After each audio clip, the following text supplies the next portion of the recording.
Our guest today is somebody very special. So Bob, I'm going to tell them a little bit about Dr. Norm Shealy, and then let's get into a conversation with him because he's a very, very exciting man. He is a neurosurgeon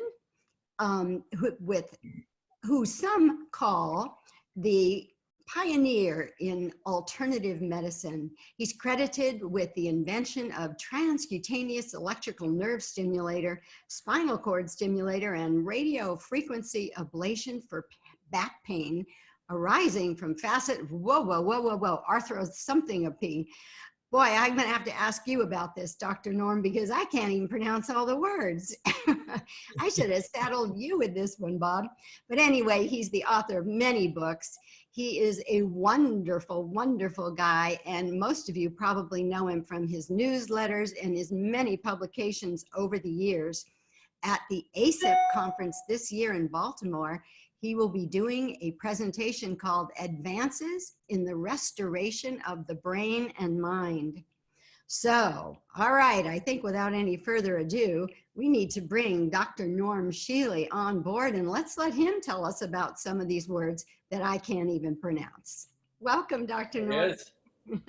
Hi, Dr. Great Norm. to be with you. Thank you. Good to have you. You know, we might want to start, you've really been at this for just a long time. I mean, you've got the long view. And I'd be really curious before we get into more details about your sense of how things have changed over the years in the world of alternative medicine, integrative medicine, energy, and so on. Any thoughts? You know, it's really interesting that things do evolve. I think you could say that my interest in looking at alternatives happened during my neurosurgical residency.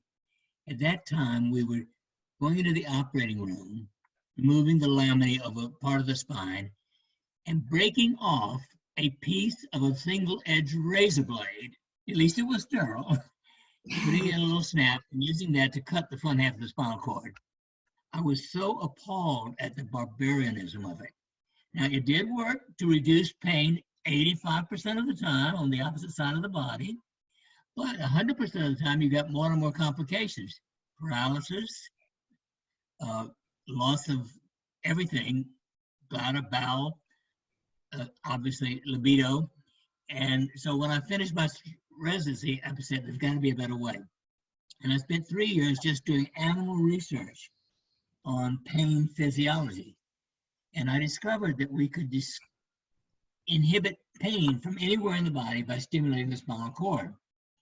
When I presented that to the American Association of Neurological Surgeons, they screamed and yelled, I didn't know what I was talking about because it was only in animals.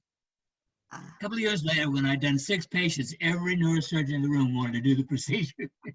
And it's still used all over the world. But that was the beginning of my introduction to looking at something that conventional medicine hadn't even thought about so far. You know, one of the things about you that I think is so great is you are an MD. And so many times in our field, you know, with energy psychology work or any kind of energy work, people poo-poo it, you know, they say, oh, it's the woo-woo group and all of that. But you are traditionally trained, aren't you? Well, interestingly, my first big foray, if you will, into mental and psychological was learning about autogenic training and biofeedback. And I was so impressed with the results of autogenic training, especially, that I went back in 1974, spent 3 years getting a PhD in psychology so I could understand the brain better. Very good. We do not learn that in medical school. Right. Yeah, it's fascinating because, you know, again, you know, for people who are not in the field, but are out just in the public, it must be hard for them because they don't know what to believe and what not to believe, and they're told these different stories, and it's challenging, and people make really incredible claims and go, is that true? Is it not true yet? And then you have doctors saying, well, that's crazy, like what they told you. Well, that'll never happen. And I've always told people, you know, what science says today is not what they said yesterday, and it's not what they're going to say tomorrow. I mean, everybody knew years ago that the brain never changed. It didn't repair itself. That's wrong. I mean, you know that different now. I mean, and they told you, oh, this is nothing, this crazy thing about stimulation.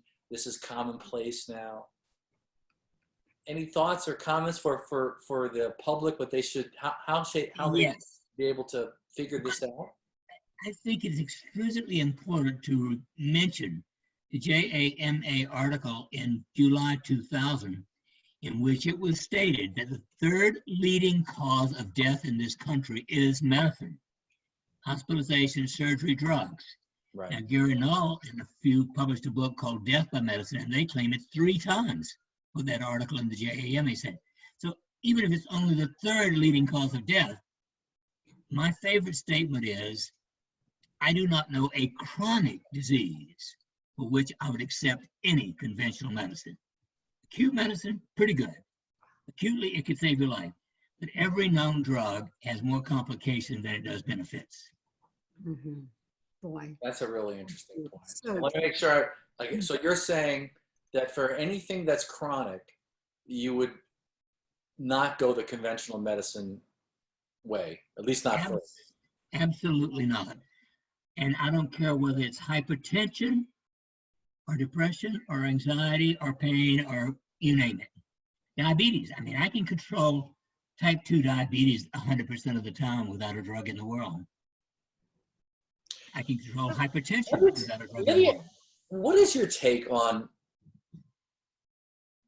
why it's so, you know, if that's true, and I'm not saying it's not, of course, why is medicine so slow? I mean, I know it takes 17, you know, there's the study in the Office of Management, you know, I forget which office it is, but 17 years for a new technique to find its way into the mainstream. Well, it's partly because gradually 99% of the research done at medical schools is sponsored by the pharmacomafia.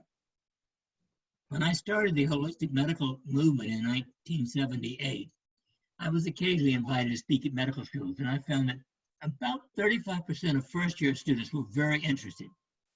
By the 4th year, only 10% were interested. By the time they finished their residency, less than 1% are interested. They've been brainwashed for 7 to 10 years. And you know what I think is equally tragic is that most people think of their medical doctor as God.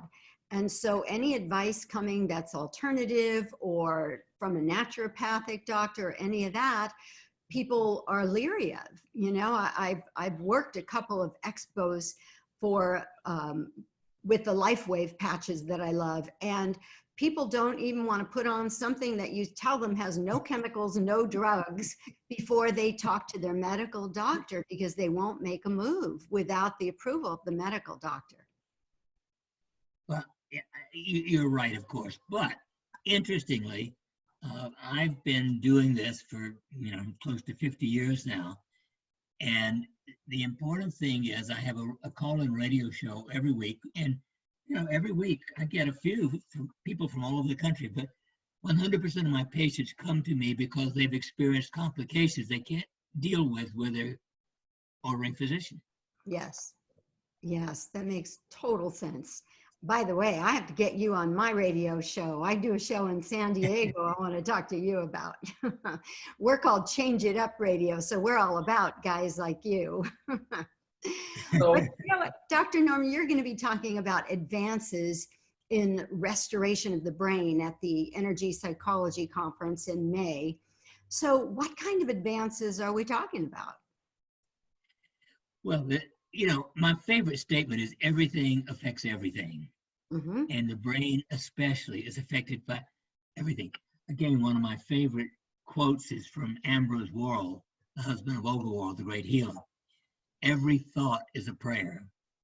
Thinking sets in motion spiritual forces to bring about change in body, mind, companions, hopes, despairs.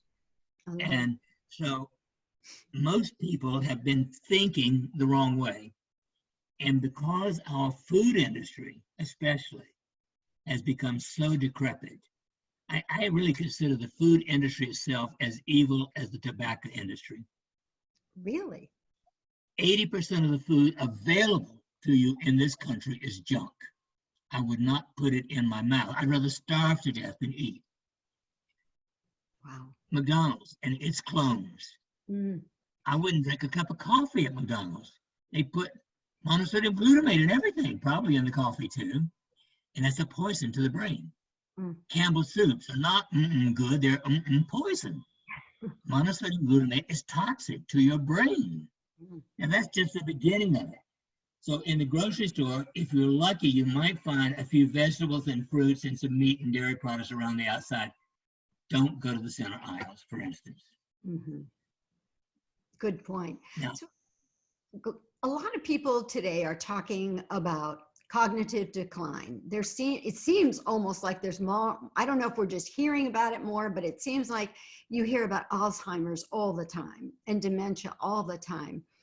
Is there any way to keep the brain healthy enough that we can avoid these things? Absolutely. You know, I believe that at the top of the list is the fact that we have so much pollution in the world today that we need 10 to 20 times as much B complex as we did 50 years ago. Wow. So instead of 1 or 2 milligrams of the basic Bs, we need 25. And Roundup, 65% of the rain has Roundup in it. There is no such thing as an organic food anymore unless you grow it in a greenhouse with filtered air.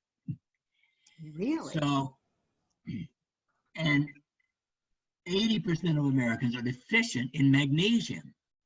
That is because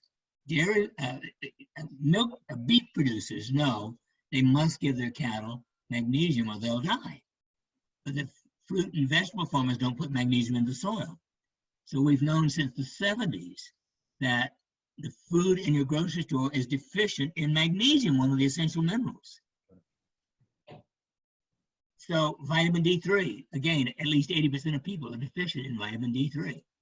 So the nutrition starts it all to me. I believe that all adults should take 25 milligrams of a multi-B complex. If they weigh 140 pounds or more, 50,000 units of vitamin D3 once a week. If they weigh less than that, every 10 days. And at least a couple of grams of vitamin C. That's another great deficiency in this country. Vitamin C is one of the greatest antioxidants and anti-infectious agents that we know.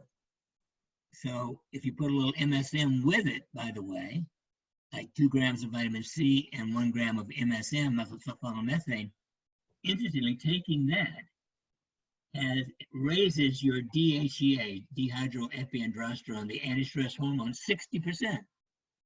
Well, by age 40, the average person has lost 50% of what they had at age 20. Wow. How much B was that you said again? I'm taking notes. 2,000 milligrams of C and 1,000 of MSM. That's in my youth formula. And then how much B? She was saying 20, you said 25 milligrams. You said B complex. B complex. That's in my essential multivitamin mineral. Okay. And then you need a good vitamin A. Now, interestingly, the old-fashioned, fish oil, if you will, liver oil, can be toxic. When you take over 10,000 units a day, it can actually cause severe swelling of the brain. So I prefer to use astaxanthin. And a minimum of 10 milligrams a day of that will protect you in the vitamin A category. And of course, finally, there's vitamin E. The medical profession has focused on tocopherol for all these years, but for 10 years, we've known that tocotrienols are 10 times more potent than tocopherol. So 100 milligrams of gamma delta tocotrienols would round up my basic vitamin package for everyone.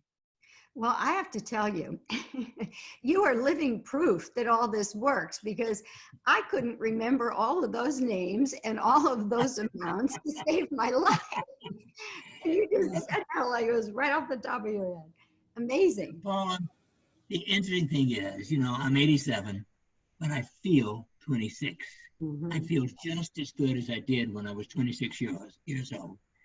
And I'm active every day. I start my day with a whole handful of vitamins and supplements. Mm-hmm. Then I do 2 full hours of moderately vigorous physical exercise, 7 days a week. Wow, good for you. Now that to me is the foundation for health. Yes. Yes, So- I'm a big proponent of move it or lose it as we grow older. Exercise is great. So okay, so you got your basic vitamin, you got your basic health. That lifestyle change is certainly massively important. One of the things I know you're going to talk about, and we were going to talk about today also, is some of the things that you're doing and some of these electroenergetic approaches to working with the brain and for a bunch of things, depression, addiction, pain. So perhaps, I know, looking at increasing gamma frequencies, perhaps you can talk to that. Some people know about, they probably know about alpha and beta, maybe. Maybe we should go over these things real quick for those that don't know. But yeah, there are natural frequencies of the brain. Alpha, beta, delta, gamma, etc. Alpha is okay, it's good. Beta is when you're thinking, that's it's the relaxation. general meditation. Theta is creative. Yes, alpha is relaxation. Theta is actually creative visualization, daydreaming or thinking, intuiting. Beta, in the lower ranges of beta, which is 13 to the low 20s, is your alert learning state. The higher beta, up to say 25 to 30 especially, can be agitation or anxiety. Right. Then you get into gamma, which goes all the way from the upper 30s to 100, but the ideal state is 40 cycles. Right. That is, quote, in the zone. Now, that does not mean anything like dopamine necessarily. It means being at peace. And is that like a meditative state, or is that being alert and awake, but just peaceful? Meditative and but still alert and learning. Okay. And so many years ago, I had a sudden download. That's how my things come. I just get a note. And I thought, well, the frequency of the chakras must be very important. So I intuited that the first chakra would be 7.83, the same as Earth frequency. Each additional chakra would add another 7.83. But then my guide said, well, yes, but we're not clones, so it's plus or minus 2. Finally, I found an engineer several years ago to produce what we first called the chakra suite. So we started at 5.83 and went up to 7 times 7.83 plus 2, which is 56.81 cycles per second. Every 10 minutes, it sweeps those frequencies. We began using that as a pulsed electromagnetic frequency device, initially with patients with diabetic neuropathy, pain in the feet and loss of sensation. Remarkable reduction in pain in the feet. And their sensation began to recover. Then, a couple of years ago, I decided to see what does it do to your EEG. Even if I'm sitting on this device, my EEG is in gamma.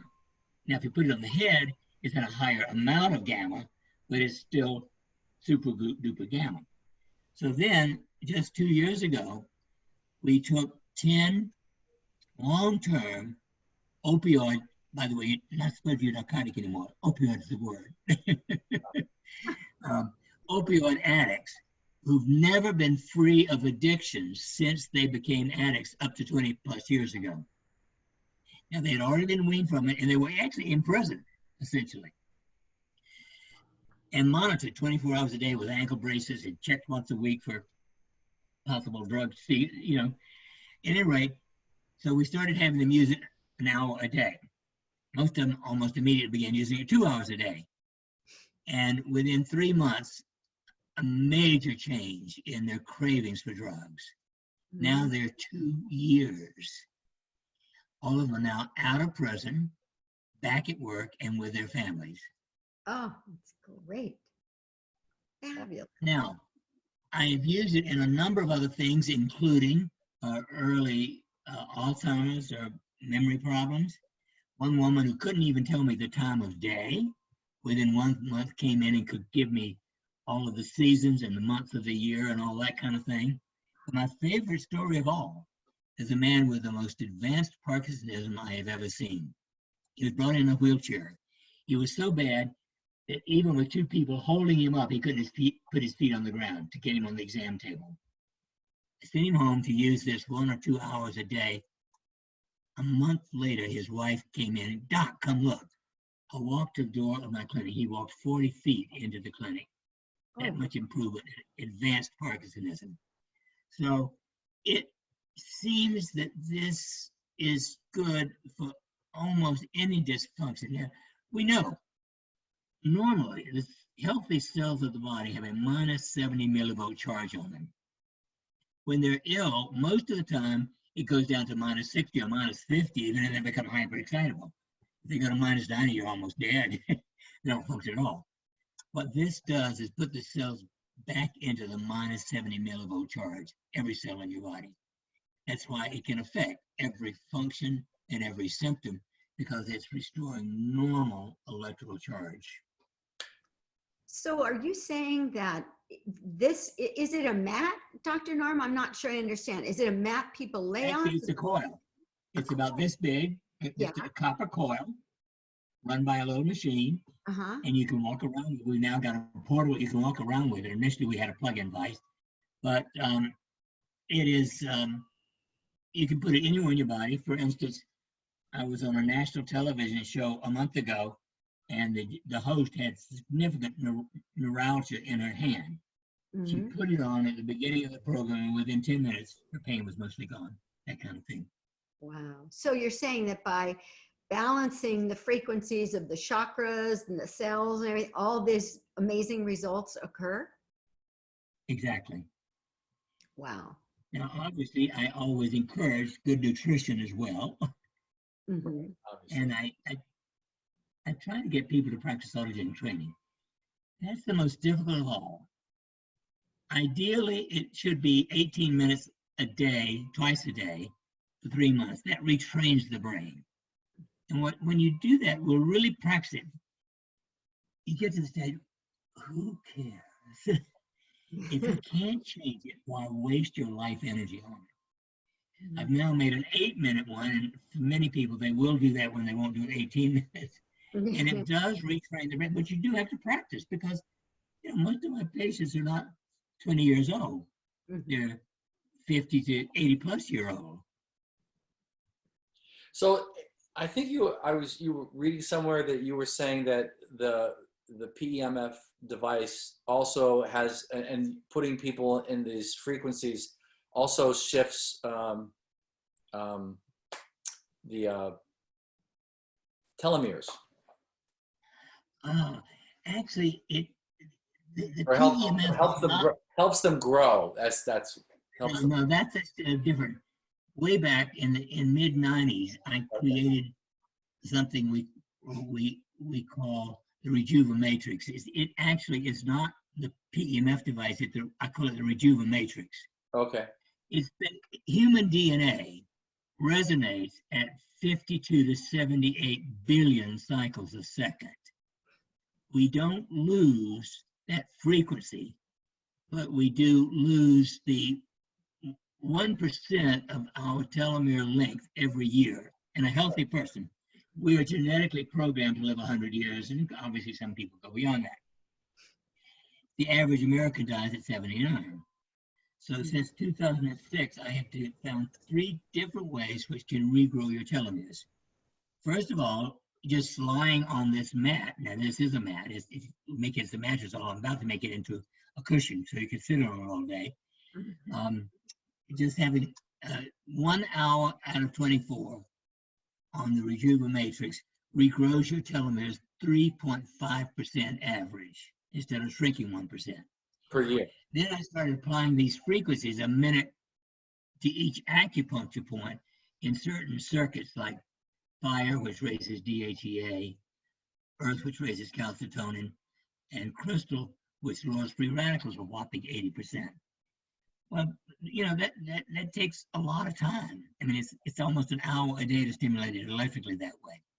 Then, interestingly, in 2009, I had a sudden download that we ought to be able to do the same thing with essential oils.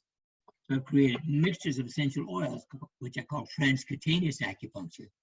And it takes really 1.5 minutes a day to apply these to the 36 so acupuncture points. And those work just as well. Interestingly, putting two together, like the Rejuvenatrix and the Bliss oils, they don't work any better. It's still only 3.5%. So either the 1 hour a day on the electrical gadget or 1.5 minutes a day putting these oils onto the 36 acupuncture points will regrow the average telomere 3.5% a year. That's wow. So this is sort of interesting to me because it really sort of what you're doing in a lot of ways redefines in some ways this idea of energy medicine, right? Because there's because you're actually dealing with the body, and it becomes, is it some ethereal thing that's energetic like chi, or is it really, you're talking about frequencies and actual subtle effects of frequency on the body? It is the frequency of the body, that is true. However, I'm happen to be one of those people who sees the etheric nervous system. Around each of us there is the aura. The aura, right? Pictured in paintings of saints in Christ. Well, right. All people have that, and I've always seen it. And in people who are depressed, it's very gray or dark, or with an illness, it can be discolored in some way. So we do have this electromagnetic energy field around the body, and my understanding is that through our connection with our real self, the soul, impulses could come through this etheric body around us to help heal the body itself. So it's all tied into the same concept as acupuncture and the concept of prana. Right. So you found a way to, I mean, you're a medical guy, and clearly you found a way to hold both the science and the more spiritual without too much problem, which I think is great. Well, to me, without the spirit, we don't exist. To me, I mean, I am a person with a mind, and I can do these things. But if I didn't have some kind of connection with the divine, I don't think I'd be sane. Dr. Norm, unfortunately, we have limited time, but I'm dying to ask you before we're done with this interview, are there differences between the male and female brain in terms of health, in terms of maybe being set up more for cognitive decline or for any of the other kind of situations we've talked about?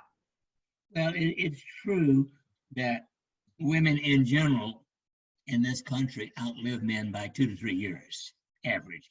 Mm-hmm. And part of that goes back to the basic cause of big diseases.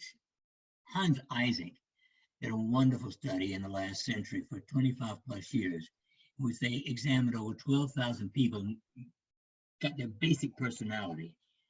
And he found that of those people who died of cancer, 75% had lifelong depression, 15% had lifelong anger, and 9% had both. And those who died of heart disease, 75% had lifelong anger, 15% lifelong depression, and 9% both. In other words, both cancer and heart disease, the two leading causes of death in this country and mostly around the world, are the result of unresolved anger or depression or both. And does there tend to be more of that in males or females? Yes. Well, testosterone, I think, does lead men to have more anger and fight it more. The interesting thing to me is I've never understood the put down of women. And I really want to say this. Thank you. We wouldn't be here. Wait, you never say that again? Not be here without a woman. That's right. We should adore women because that is our source for living. Right. Yes. And how could you put down women? I mean, that's got to be the most stupid thing that humanity's ever done, and that's a male thing. Hmm. Oh, well, can't all be perfect like us, but they could try. Dr. Norm, I can't wait to meet you in person at the conference. I think you are not only brilliant, but you're fun and you're an amazing human being, and your contribution to all of us has been incredible. So I just really want to thank you for being with us today, and can't wait to see you in May in Baltimore at the ACEP conference. Wonderful. Well, it's great, and a blessing to both of you. Thank you. Thank you, Dr. Norm. This has been great. Bye-bye. Bye, everybody.